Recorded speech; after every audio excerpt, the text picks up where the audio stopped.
tout le monde a perçu la souveraineté comme l'élément qui a permis le succès de la conférence nationale.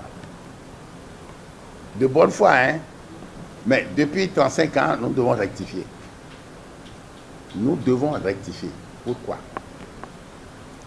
Après mon entretien avec Kérékou, le 28 juillet, en compagnie de René Awassou, le 4 août, il m'a nommé dans son gouvernement.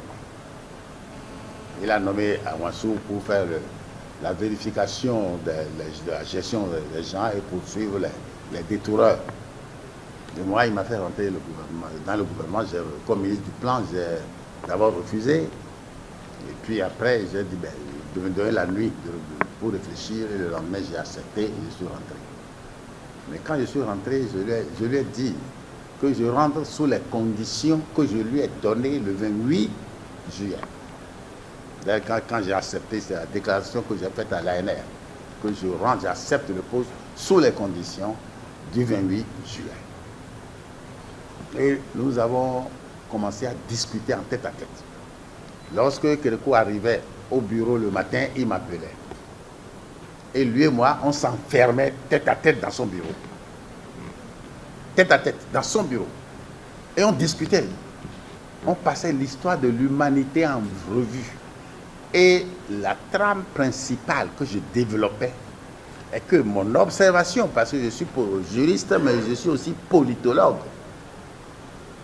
je lui ai dit que dans l'humanité entière, depuis que le monde est monde, nous constatons que pour quelque régime que ce soit, la durée d'état de grâce est d'une dizaine d'années, 10 ans, un peu moins ou un peu plus.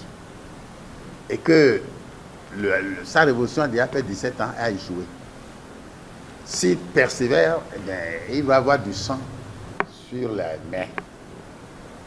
Parce que la tension était si forte que plus personne n'avait plus peur, les gens étaient prêts. Parce que les gens ne mangeaient pas à leur faim. Il n'y avait pas de salaire, l'argent ne circulait pas. Les banques étaient en liquidité. Même si vous avez 100 millions dans votre compte à la banque, vous allez quémander pour avoir 1000 francs, vous ne vous les aurez pas. Donc, comment pouviez-vous vivre en ce moment-là? Des femmes, même mariées, se sont prostituées pour avoir quelque chose.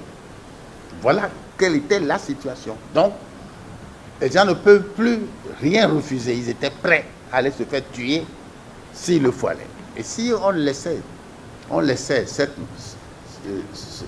ce système-là avancer, eh bien, nous allions mettre le pays à feu et à sang.